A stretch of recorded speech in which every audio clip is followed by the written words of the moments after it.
ஓம் நம சிவாய நமக. தென்னாடுடைய சிவனே போற்றி, எந்நாட்டவர்க்கும் இறைவா போற்றி.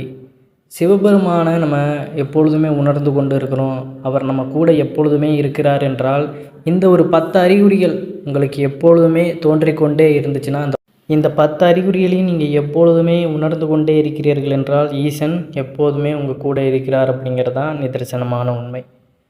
இது எல்லாத்தையுமே பார்த்தீங்கன்னா நம்ம சிவபெருமானை முழுவதுமாக வழிபாடு செய்து கொண்டு அவரை பற்றியே எப்பொழுதுமே சிந்தையை வைத்து கொண்டு இருப்பவர்களுக்கு மட்டும்தான் இந்த 10 அறிகுறிகளும் தென்படும். இதில் ஏதாவது ஒன்று உங்களுக்கு எப்பொழுதாவது நடந்திருக்கிறதா அப்படிங்கிறதையும் நீங்கள் தெரிஞ்சுக்கோங்க. வாங்க அது என்ன அப்படிங்கிறத நம்ம முழுவதுமாக பார்க்கலாம். நம்மளுடைய சேனலுக்கும் முதன்முறையாக வருவாங்க நம்ம சிவன் கோயில் சேனலை சப்ஸ்கிரைப் பண்ணி வச்சுக்கோங்க. மறக்காமல் உங்களுடைய நண்பர்களுக்கும் இந்த பதிவானதை பகிர்ந்து கொள்ளுங்கள். சிவபெருமானை நம்ம நினைக்கிறோம் அப்படிங்கிறதே அவருடைய அருள் இருந்தால் மட்டும்தான் அது நமக்கு கிடைக்கும். அவன் அருளாலே அவன் தாள் வணங்கி, அவனோட அருள் இருந்தால் தான் அவனை நம்ம வணங்கவே முடியும் அப்படிங்கிறத நம்ம இந்த இடத்துல உணர்ந்து கொள்ளணும். அதனால் அவரை வணங்கக்கூடிய அந்த பாக்கியம் நமக்கு கிடைக்கிறது. அது மட்டும் இல்லாமல் அவர் எப்பொழுதுமே நம்ம கூட பிரவேசம் செய்து கொண்டே வாரார் அப்படின்னா இது எல்லாமே நம்ம உணர்ந்தோம் அப்படிங்கிறது. முதல் விஷயம் என்னென்னு பார்த்தீங்கன்னா, நம்மை சுற்றி எப்பொழுதுமே அவருடைய அந்த சின்னங்களை நம்ம கண்டறிதல்.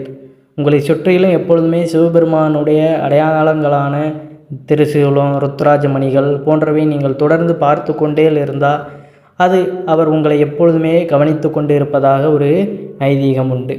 இந்த ருத்ராஜம், திருநீர் நம்ம எப்பொழுதுமே பூசுவது, அவருடைய நாமத்தை நம்ம எப்பொழுதுமே கேட்டுக்கொண்டு எங்கு சென்று ஏதோ ஒரு இடத்துக்கு போகிறோம், தினமுமே அவருடைய அந்த பஞ்சாட்சர மந்திரம் ஓம் நம சிவாயவோ இல்லை அவருடைய கோவிலையோ நம்ம தினமுமே எப்பொழுதுமே பார்த்து கொண்டே இருப்பது, இவைகள் எல்லாமே ஈசன் நம்மோடு இருக்கிறார் அப்படிங்கிறத உணர்த்துவதற்கான அறிகுறிகள் தான். அப்போ இன்னும் நம்ம அதிகமாக அவரை பற்றின சிந்தையை நமக்குள்ளே ஏற்படுத்தி கொள்ளணும் அப்படிங்கிறது. ஏன்னா நம்ம தற்செயலாக எப்பொழுதாவது எங்கேயாவது போகிறோம், சிவன் கோயிலை பார்க்குறோம், அங்கே சிவனடியார்களை பார்க்குறோம், இல்லை சிவனுடைய அந்த திருநாமங்களை நம்ம கேட்கிறோம், ருத்ராஜங்களை பார்க்குறோம். இப்படி சில விஷயங்கள் அவர் சம்பந்தப்பட்ட விஷயங்களை எப்பொழுதாவது பார்ப்பது அப்படிங்கிறது சாதாரணம்தான். ஆனால் தினமுமே நமக்கு இவைகள் எல்லாம் தோன்றிக்கொண்டே இருந்ததுன்னா அந்த இடத்துலையே நம்ம புரிந்து கொள்ளணும் சிவன் நம்மளை ஆட்கொள்கிறார் அப்படிங்கிறது. அப்போ இந்த ஒரு விஷயங்களை யாராவது கவனிச்சிருக்கீங்களா அப்படிங்கிறதையும் கீழே கமெண்ட் பண்ணுங்கள். இரண்டாவது பார்த்தீங்கன்னா, நமக்குள்ளே ஒரு அபரிவிதமான அமைதி உண்டாகும். அதாவது எந்த ஒரு சஞ்சலமும் இல்லாத அளவுக்கு மனம் ஒரு பக்குவப்பட்ட நிலையை அடைவது இரண்டாவது அறிகுறி. சிவபெருமான் உங்களுடன் இருக்கும் பொழுது நீங்கள் உள் அமைதி மற்றும் அமைதி உணர்வை எப்பொழுதுமே உணர்வீர்கள். இது உங்கள் அன்றாட மன அழுத்தம் மற்றும் கவலைகளை சமாளிக்க உதவும். அதாவது தினசரி எந்த ஒரு கவலைகளும் இல்லாமல், அதாவது எந்த ஒரு பொருள் மீதும் பற்று இல்லாமல் இருப்பதை வைத்து கொண்டு நல்லபடியான ஒரு வாழ்க்கை, இனிமையான ஒரு வாழ்க்கையை மட்டுமே சிந்திப்பீங்க. எதன் மீதுமே அந்த பற்று வராது. எல்லாத்தையுமே ஒரு வித மாயை அப்படிங்கிற மாதிரி நீங்கள் உணர்ந்து எது மேலேயுமே பற்று இல்லாமல் மனது ரொம்ப ஒரு அமைதியான சூழலுக்கு போயிடும். எந்த ஒரு சஞ்சலமும் இருக்காது. அவ்வளவு தெளிவான ஒரு மைண்ட் செட்டுக்கு நம்ம எப்பொழுதுமே இருக்கிறோம் அப்படின்னாலே சிவபெருமானுடைய அந்த சிந்தை நமக்குள்ளே வந்துருச்சு அப்படிங்கிறது தான் அர்த்தம். அதே போல் மூன்றாவது விஷயம் சிவபெருமானை பற்றின அந்த கனவுகள். நம்ம தூங்கும் பொழுது எப்போதுமே நம்ம வேறு ஒரு உலகத்துக்கு போகிறோம். அதாவது இந்த செயல்முறை வாழ்க்கையில் நம்ம செய்ய முடியாத கஷ்டமான சூழல்லாம் நம்ம இந்த கனவு உலகத்தில் செய்வோம். அது நமக்கு எல்லோருக்குமே பார்த்திங்கன்னா பலவாறான கனவுகள் வரும். நம்ம நினைத்தது நம்ம இந்த வாழ்க்கையில் செய்ய முடியாத விஷயங்கள் கூட அந்த இடத்துல நம்ம கற்றுக்கொண்டு இருக்கிற மாதிரி இருக்கும். ஆனால் நம்ம எந்திரிச்சு பார்க்கும்போது தான் தெரியும் அது ஒரு கனவுன்னு. அந்த கனவு பூரா நமக்கு பல்வேறு விதமான கனவுகள் வரும். ஆனால் சிவபெருமானை பற்றின கனவு மட்டுமே சில பேருக்கு வரும். நீங்கள் சிவபெருமானை பற்றி மீண்டும் மீண்டும் கனவு காண்கிறீர்கள் என்றால் அவர் உங்களுடன் இருக்கிறார் அப்படிங்கிறதான் நிதர்சனமான உண்மை. உங்கள் வாழ்க்கையில் உங்களை நல்ல வழிப்படுத்துவார் அப்படிங்கிறதும் ஒரு அர்த்தம். அதனால் அவரை பற்றின இந்த கனவுகள் உங்களுக்கு அடிக்கடி வருதுன்னா எப்போதுமே பார்த்தீங்கன்னா அவரை தினமுமே துதித்து கொண்டு அவருடைய திருநாமங்களை பாடிக்கொண்டே இருங்க அப்படிங்கிறது தான். அதே போல் நான்காவது, வாழ்க்கையில் நமக்கு எந்த ஒரு தடைகள் வந்தாலுமே அது எல்லாம் ஒரு நிமிடங்களில் அந்த ஒரு செகண்டில் வந்த தடை எப்படி வருதுன்னே தெரியாத அளவுக்கு தவிடுபடியாகி விடுவது. சிவபெருமான் தடைகளை அளிப்பவர் என்று அழைக்கப்படுகிறார். வாழ்வில் ஏற்படும் தடைகளை ரொம்ப எளிதாகவும் தயவாகவும் கடக்க முடிந்தால் அப்போது பார்த்தீங்கன்னா சிவபெருமான் உங்களுடன் இருக்கிறார் அப்படிங்கிறது தான் நிதர்சனமான உண்மை. அதாவது நமக்கு அந்த தடைகள் மூலமாக பலவாறான கஷ்டங்களானது ஏற்படும். அது எல்லாமே வந்த செகண்ட்லேயே பார்த்தீங்கன்னா எப்படி அந்த தடை வந்துச்சுன்னே தெரியாத அளவுக்கு திரும்ப போயிடுச்சுனாலே இறைவன் நம்ம கூட எப்பொழுதுமே பிரவேசம் செய்து கொண்டு வரார் அப்படிங்கிறது தான். ஏன்னா அவரே எல்லாம் அந்த பிரபஞ்ச சக்தியே நம்ம கூட இருக்கும் பொழுது எந்த ஒரு தடை நம்முடன் இருந்தாலுமே அதை நம்ம விட்டு சென்று விடும் அப்படிங்கிறதான் நிதர்சனமான உண்மை. அதனால் இந்த ஒரு விஷயமும் உங்களுக்கு நடந்திருக்கிறதா அப்படிங்கிறத தெரிந்து கொள்ளுங்கள். அதற்கப்புறம் பார்த்தீங்கன்னா 5வது அறிகுறி, நமக்கே அறியாமல் நம்மோடு ஒரு மிகுந்த ஒரு பாதுகாப்போடு இருப்பது மாதிரியான ஒரு ஃபீலிங். நம்ம தனிமையில் இருந்தாலுமே உயர்ந்த ஏதோ ஒரு சக்தியால் நீங்கள் பாதுகாப்படுவதைப் போல் நீங்கள் உணர்ந்தால் அது சிவபெருமான் உங்களுடன் நிற்பதற்கான அறிகுறியாகவே தென்படுகிறது. அதாவது சிவபக்தர்களாக இருக்கும் சிவனை நம்ம வழிபாடு செய்கிறோம் அப்படின்னாலே நமக்கு எந்த ஒரு பயமுமே இருக்காது அப்படிங்கிறது. நம்மளை சுற்றி அரணாக எப்பொழுதுமே ஈசன் நம்மை சுற்றி ஒரு பாதுகாப்பு வளையம் போல் அமைத்து நம்மளை கூடவே இருந்து பாதுகாக்கிறார் அப்படிங்கிற ஒரு உணர்வு ஏற்பட்டாலும் இறைவன் ஈசன் நம்மோடு இருக்கிறார் அப்படிங்கிறத உணர்ந்து கொள்ளுங்கள்.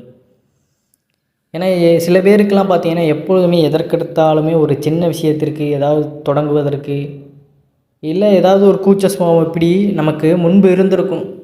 ஆனால் ஈசனை பற்றி நம்ம சிந்திக்க ஆரம்பித்ததுக்கப்புறம் இது எல்லாமே நம்மளை விட்டு கொஞ்சம் கொஞ்சமாக விலகிவிடும்.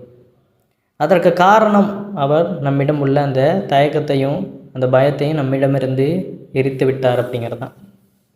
அதனால் இப்படி ஒரு சூழல் முன்னாடி நீங்கள் அப்படி இருந்திருப்பீங்க, இப்போ உங்களுக்கு கொஞ்சம் கொஞ்சமான அந்த மாற்றங்கள் உங்களுக்கு வாழ்க்கையில் நிகழ்ந்திருக்கும். அப்படி நிகழ்ந்தாலும் நீங்கள் ஈசனை அனுதினமும் நினைத்து கொண்டே இருங்கள்.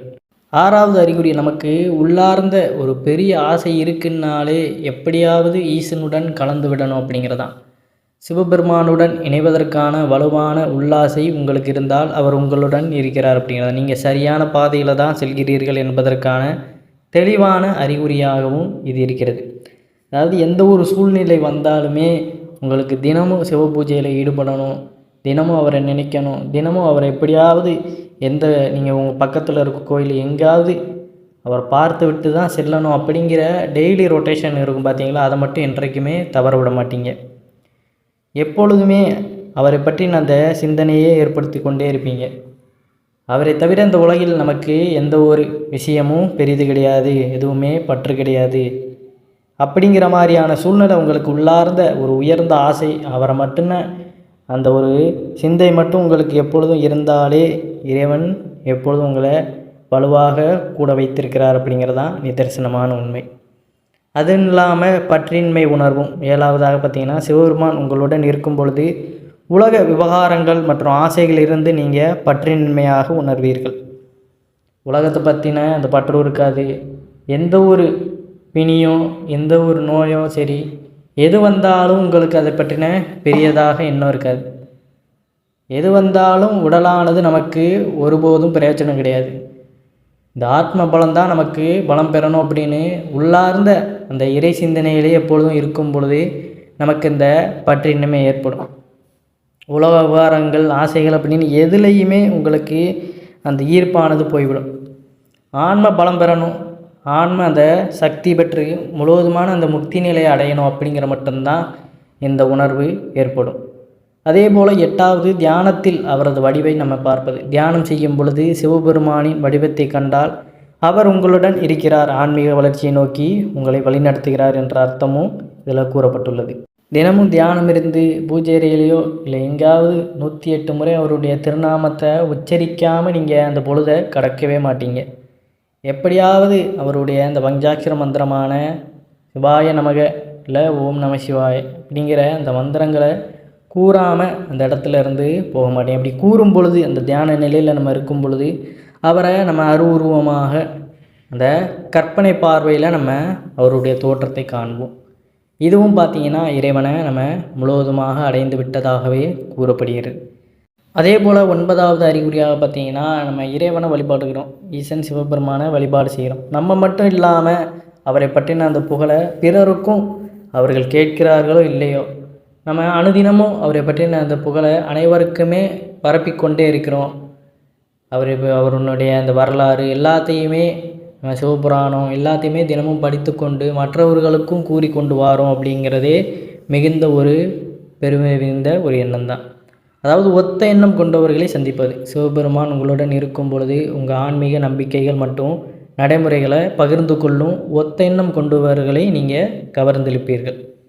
அதாவது இன்னும் சிவனடியார்களை உங்களை போல இருக்கின்ற அந்த சிவனடியார்களை திரட்டி அவர்களுக்கும் சிவனை பற்றின அந்த புரிதலை ஏற்படுத்தி கொண்டே இருப்பீர்கள் அப்படிங்கிறதான் இன்னொரு 9வது அறிகுறி. அதே போல் 10வது அவருடைய ஆசீர்வாதங்களை அனுபவிப்பது. உங்கள் வாழ்க்கையில் நல்ல ஆரோக்கியம், செல்வம், ஞானம் மற்றும் அமைதி போன்ற ஆசீர்வாதங்களை நீங்கள் எப்பொழுதுமே நேர்மையுடனும் ஒழுக்கத்துடனும் அனுபவித்தால் சிவபெருமான் உங்களுடன் இருக்கிறார், உங்கள் பிரார்த்தனைகளுக்கு பதில் கிடைத்துள்ளது அப்படிங்கிறதான். அதாவது நம்ம இறைவனை வழிபட்டு கொண்டே வாழ்க்கை நெறியிலேயும் செல்பவர்களும் இருக்கின்றனர், இறைவனே கதி என செல்பவர்களும் இருக்கின்றனர். இதில் நம்ம பெரும்பாலும் பார்த்திங்கன்னா ஃபஸ்ட்டு விஷயத்தில் சொன்ன மாதிரி இறைவனை நினைத்து கொண்டே வாழ்க்கை பயணத்திலையும் நம்மளுடைய கடமைகளை ஆற்றி கொண்டு இருப்போம். சில பேர் பார்த்திங்கன்னா முழு நம்பிக்கையோடு ஆற்றுவாங்க, சில பேர் பார்த்திங்கன்னா சும்மா பேருக்குன்னு வழிபடுவாங்க. அதனால் நம்ம எப்பொழுதுமே அவரை பற்றின சிந்தையும் நமக்குள்ளே வைத்துக்கொள்ளணும். உலக வாழ்க்கையில் பற்று இருந்தாலும் அது நல்ல முறையில் ஒழுக்க முறையில் இருந்தால் தான் அவருடைய அந்த பக்தியும் நமக்கு முழுவதுமாக நீடிக்கும். தேவையில்லாமல் யார்கிட்டையும் நம்ம எந்த ஒரு ஆசைகளுக்கும் இணங்கி அதை நம்ம அபகரிக்கணும், அதை நம்ம அடையணும் அப்படிங்கிற அந்த எண்ணத்தில் இருக்கக்கூடாது. அவர் பாட்டுக்கு அவர் வழியில் நம்ம போகிறோம், நமக்கு அவர் கொடுக்கறத கொடுக்காரு அப்படிங்கிற அந்த மனப்பான்மை இருந்து அதை அனுபவித்தாலே நம்மளுடைய வாழ்க்கை செல்வ செழிப்பான வாழ்க்கை அப்படிங்கிறத உணர்ந்து கொள்ளுங்கள். இப்படி பார்த்தீங்கன்னா 10 விதமான அறிகுறிகளை நம்ம இன்றைக்கு சொல்லியிருக்கோம். இதில் ஏதாவது அனைத்தையுமே உணர்கிறவர்களும் இருக்கிறார்கள், ஏதோ ஒரு சிலவற்றை மட்டுமே உணர்கிறவர்களும் இருக்கத்தான் செய்கிறார்கள். இப்படி எல்லாத்தையுமே நம்ம உணர்ந்து கொண்டே வாரோம் அப்படின்னா முழுவதுமாகவே ஈசனை பற்று அடைந்து விட்டோம் அப்படிங்கிறதான். இருந்தாலும் கொஞ்சம் கொஞ்சமாக நம்ம இந்த மனித வாழ்க்கையில் உள்ள ஆசைகளை, இந்த மாய ஆசைகளை குறைத்து கொண்டாலே நமக்கு ஈசன் அனைத்தையுமே புரிய வைத்து விடுவார் அப்படிங்கிறதான். சும்மா நம்ம சிவபக்தர்னு சொல்கிறதுல ஒரு பிரயோஜனம் கிடையாது. நம்ம ருத்ராஜம் மற்றவங்க அணிகிறாங்க அவங்கள மாதிரி அணிகிறோம், மற்றவங்க அணிகிறாங்கன்னு நம்ம அணிகிறோம், இல்லை ஸ்டைலுக்குன்னு அணிகிறோம். அதை தவிர்த்து நமக்கு எந்த ஒரு பிரயோஜனம் கிடையாது. நமக்காக தோணணும், ருத்ராஜம் அணிகிறோம், நெற்றி நிறைய திருநீர் பூசுகிறோம், திடீர்னு ஒரு விதமான மனதிற்குள் ஏதோ ஒரு பிரவேசம் ஏற்படத்தான் செய்யும். அவரை பற்றின அந்த சிந்தையை நமக்குள்ளே ஏற்படுத்தி கொண்டே இருக்கும். அவரை எப்படியாவது அந்த ஆலயத்திற்கு சென்று பார்க்கணும். அதுவும் குறிப்பாக அந்த பிரதோஷம் முக்கிய நாட்கள் எல்லாத்தையுமே நம்ம போய்கொண்டே இருப்போம். பௌர்ணமிலலாம் சில பேர் திருவண்ணாமலை கிரிவலம் போகாமல் இருக்கவே முடியாது, அந்த அளவுக்கு அவரே நம்மளை அழைத்து கொண்டு வந்து விட்டுருவார். இப்படியான பல அறிகுறிகள் இன்னமும் உங்களுக்கு தொடர்ந்து இருந்து கொண்டே இருந்தால் தான் இறைவன் எப்பொழுதும் உங்களை ஆசீர்வாதம் செய்து கொண்டே இருக்கிறார். மனித வாழ்க்கையில் இருந்தாலுமே அவரை பற்றின அந்த சிந்தையை மட்டும் எப்பொழுதும் குறைத்து விடக்கூடாது. உங்களுக்கு நோய் நொடி எந்த ஒரு பிரச்சனையாக இருந்தாலுமே அவர் முழு நம்பிக்கையோடு சரணாகதி அடைந்து அவரை அனுதினமும் வழிபாடு செய்து கொண்டு வந்தாலே அனைத்து விதமான கஷ்டங்களையும் நமக்கு நீக்கி அருள் பாலிப்பார் அப்படிங்கிறது. நம்ம அதெல்லாம் தீர்ந்ததுக்கப்புறம் திரும்ப நம்மளுடைய வேலையை காமிச்சிடக்கூடாது. நம்ம ஒரு இடத்துலேருந்து அடிபட்டு வாரோம், இறைவனை நம்புகிறோம், அந்த இடத்துலேருந்து நல்லபடியாக வளர்ந்துட்டோம் அப்படிங்கிற பட்சத்தில் அப்போது பார்த்திங்கன்னா நம்ம தவறாக ஈடுபடக்கூடாது. அதுதான் மனிதர்களிடம் இருக்கின்ற ஒரு மைனஸ். அதாவது கஷ்டப்படும் போது கடவுளை கும்பிடுவாங்க, கஷ்டம்லாம் போனதுக்கப்புறம் கடவுளை விட்டுருவாங்க, திரும்ப அவன் வேலையை அவன் காட்ட ஆரம்பிச்சிடுவான். இதனால தான் பார்த்திங்கன்னா மனிதர்கள் பலவாறான தொல்லைகளில் ஈடுபட்டு கர்ம வினைகளை சேகரித்து துன்பப்பட்டு கொண்டிருக்கின்றனர். இதை மட்டும் உணர்ந்து கொள்ளுங்கள். எப்பொழுதும் நல்ல வழியில் இருந்தங்க. ஒரு கஷ்டப்படுறோம், நல்ல சூழ்நிலைக்கு போகிறோம்னா அதற்கப்புறம் நம்மளால் முடிந்த உதவிகளை செய்து கொண்டு பிறருக்கு உணவளித்து கொண்டு வாழ்வதே சிறந்த வாழ்க்கை. கஷ்டப்படுறோம், நல்லா இருக்கிறோம், அந்த நல்லா இருக்கின்ற சூழ்நிலையில் பிறருக்கு உதவி செய்யுங்க. அதை தவிர்த்து இறைவனை மறந்துட்டு நம்ம நல்லாயிட்டோம், இனிமேல் நம்ம இஷ்டத்துக்கு நம்ம வாழலாம் அப்படின்ட்டு நம்ம இருக்கக்கூடாது. அது எந்த வகையிலையும் நமக்கு இறைவர்களை பெற்றுத்தராது. அதாவது கஷ்டப்படும் பொழுது இறைவனை நாடுதோம், நம்ம கொஞ்சம் வசதி படைத்தோம்னா மாறிட்டோம்னா தேக சுகத்திற்கு அடிமையாயிடும். நமக்கு அந்த செல்வங்கள் இருக்குது, அதை வச்சு நம்ம இந்த உலகத்தில் என்ன வேணால் செய்யலாம் அப்படின்னு நம்ம மாறும் பொழுது தான் நமக்கு நம்ம ஆன்ம பலம் அப்படிங்கிறது குறைஞ்சி போய் உடல் சுகம், உடல் தேகத்திற்கான அந்த பலத்தை நம்ம பெருக்கிக் கொள்கிறோம். ஆன்மீகத்தில் நம்ம இறைவனை நாடி செல்லும் பொழுது தான் ஆன்ம பலம் பெறும். அது நீங்கள் எந்த சூழ்நிலைக்கு சென்றாலும் அந்த ஆன்ம பலத்தை நம்ம பெருக்கிக் கொள்வதற்கு இறையவர்களை மட்டும் விட்டுறக்கூடாது அப்படிங்கிறத நினைவில் வைத்துக்கொள்ளுங்கள். ஆனால் மேற்கூறிய சிவ சிந்தனைகள் உங்களுக்கு ஏற்பட்டு இருக்கிறதா அப்படிங்கிறத கீழே கமெண்ட் பண்ணுங்கள். தொடர்ந்து சிவபெருமான வழிபாடு செய்து கொண்டே வாருங்கள். அனைவரும் என்றும் எப்பொழுதும் நலமுடன் வாழ்வீர்கள். அனைவரும் என்றும் இறையருள் பெற்று நலமுடன் வாழ வேண்டும். நன்றி, வணக்கம். ஓம் நம சிவாய நமக.